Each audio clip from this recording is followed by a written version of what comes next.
monde, c'est Narcisse, j'espère que vous allez bien.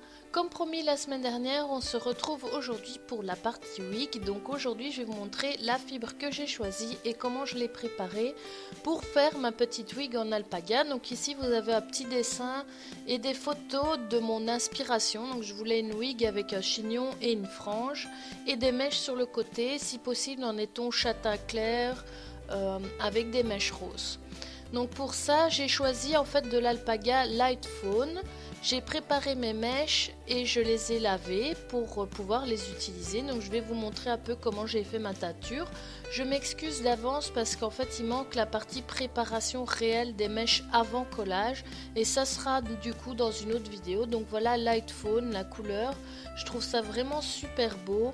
On dirait, je sais pas, quelque chose entre le châtain clair et le blond foncé. Donc j'ai préparé toutes les mèches que j'allais utiliser et j'ai commencé à les teindre avec un rose un peu fraise tagada, j'ai envie d'appeler ça du rose fraise tagada. J'ai préparé toutes les mèches au fur et à mesure. Je fais donc la teinture en faisant une sorte de pâture sur toutes les mèches. Et je fais d'un côté puis de l'autre et puis je les entasse en un gros tas plein de teinture. Donc avant je mettais chaque fois côte à côte, mais je trouve que finalement les faire en tas ça marche mieux et l'arrière des mèches que j'ai préparées prend plus de teinture et puis je repasse des fois des coups de pinceau, j'y repasse dessus avec mes doigts. Bon, je vous montre pas non plus tout en super détail dans cette vidéo parce que c'est pas le but et que je vais faire des vidéos spéciales sur la teinture en elle-même.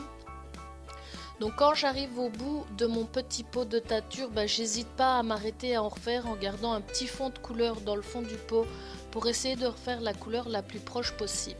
Donc dans la série wig, vous aurez des vidéos sur les teintures que j'utilise, donc parce que j'utilise une marque en particulier pour laquelle j'ai eu un vrai coup de cœur et qui donne un résultat pour moi fantastique. Je vais vous montrer les temps de pose, mes astuces, mes techniques. Alors évidemment je n'ai pas la science infuse, tout ça c'est dû à des essais et j'ai mis au point ma propre technique de travail. Donc ce que je vais partager avec vous c'est ça, c'est ma technique de travail.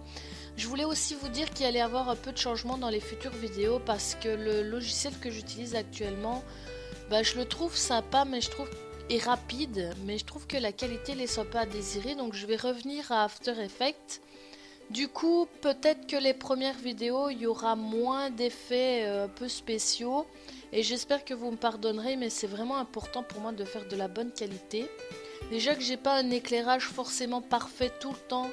Donc j'ai vraiment envie que mes montages soient de la meilleure qualité possible pour vous remercier de me suivre. Donc là, j'avais mis 45 minutes. Quand j'ai eu fini, évidemment, j'ai lavé les mèches et je les ai laissées sécher. Après, je les prends, je les brosse.